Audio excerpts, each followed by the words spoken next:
L'équipe, c'est juste une dinguerie.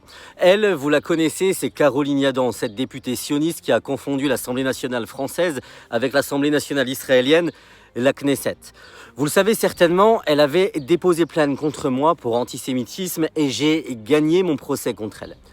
Voilà que dans mon procès d'avant-hier, il y a eu exactement la même vidéo sur la base de laquelle j'ai été relaxé, qui a été jugée à nouveau par le tribunal, donc jugée 2 fois pour la même chose, ce qui est un non-sens, et j'ai encore été relaxé.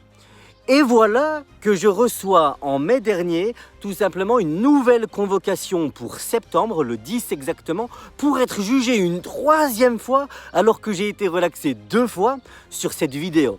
Donc tout ça, ça montre quoi? Ça montre qu'encore une fois, il y a des exceptions en fonction de qui on juge. Il y a un principe en droit qui s'appelle le non bis in idem, pas 2 fois pour la même chose. Donc encore une fois, l'État décide de s'acharner et encore une fois, alors qu'il y a 2-0, on va faire le nécessaire pour qu'il y ait 3-0 KO pour Caroline Yadan. Alors encore une fois, je vous invite à partager massivement cette vidéo. Cet acharnement judiciaire, il en dit long. Il démontre que concrètement, les autorités françaises sont en train de continuer leur acharnement judiciaire visant à museler tous les pro-palestiniens que nous sommes. Mais nous sommes dans notre bon droit lorsque nous pointons du doigt celles et ceux qui aujourd'hui soutiennent le génocide qui se déroule sous nos yeux, en live et en 4K, en Palestine. Alors l'équipe, je compte sur votre mobilisation. C'est ensemble, unis et solidaires qu'on va continuer à les mettre en PLS.